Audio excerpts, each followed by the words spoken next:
बॉलीवुड अभिनेत्री कियारा आडवाणी छाड़िले फिल्म गर्भवती थिबा जोगु फिल्म डॉन 3 छाड़ी अभिनेत्री कियारा गर्भवती थिबा नहीं गत किछि दिन पूर्व सोशल मीडिया रे जणाइथिले। तेबे सोशल मीडिया रे सिद्धार्थ एवं कियारा फोटो पोस्ट करी फैंस को खुशी खबर जणाइथिले। तेबे गर्भवती थिबा जोगु कियारा डॉन 3 फिल्म रे काम करिवे नाही। कियारा फिल्म छाड़िया को नहीं एबे चर्चा लगी। अनेक अभिनेत्री एमिति रहिचंती जो माने गर्भवती थिबा समय फिल्म शूटिंग करचंती। एमानक मध्यरे करीना कपूर खान, काजोल, जूही चावला, जया बच्चन, श्रीदेवी मध्य रहिचंती।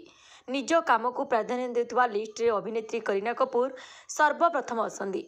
लाल सिंह चड्ढा फिल्म समय करीना गर्भवती थिले। फिल्म शूटिंग पाई आमिर खान को सह बाहर जाई मध्य शूटिंग करथिले। ए फिल्म शूटिंग पूर्व मध्य तांको प्रथम गर्भवती समय बिरेदी वेडिंग फिल्म काम करथिले। फिल्म रो आउ किछि सीन मध्य तांको डिलीवरी परे करा जायतिला।